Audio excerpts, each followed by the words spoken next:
I'm Elizabeth Harrin from the blog The Money Files, and today I want to talk about the make or buy decision. I just want to give a bit of a high-level overview about how you do that make or buy analysis to work out what's best for your project.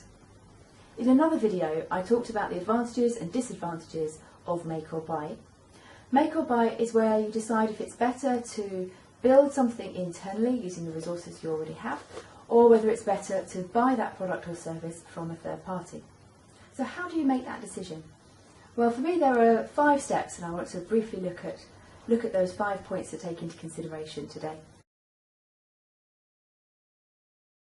First, do you have the skills to do it internally, and do you need those skills long term?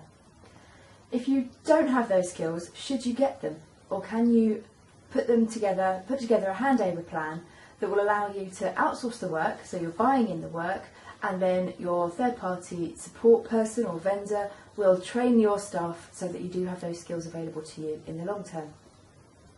Second, if you don't have the skills, how much would it cost to get them? Either through training your existing staff or through recruiting someone who has the skills or experience that you need. Thirdly, do you actually have the time to do it internally?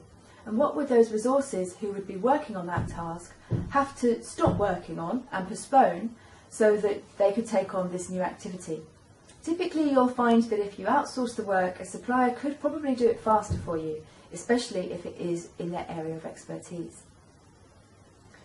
So now you want to compare the costs internally and externally. That's the 4th point really, is this cost analysis. How much would it cost you to do it with your existing resources or recruiting somebody? And how much would it cost you to outsource everything to somebody else? And finally, you'll want to consider the quality result. You might find this goes 2 ways. If your own team is very detailed orientated, they might take longer and be a little bit slower, but they may produce a really high quality result. And if you're buying a service or a product in from someone, you might find that you just get their bog standard off the shelf package.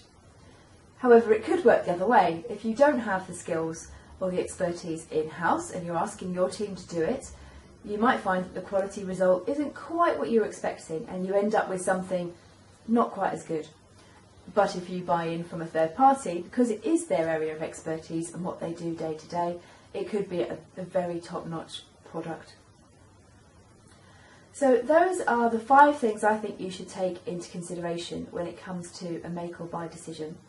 Typically it comes down to the iron triangle of time, cost and quality, and when you know those areas and you also have assessment of the skills of the people in your team, you should be able to weigh up whether it's better for your project to make something or whether it's better for your project to buy those services or products in from a third party.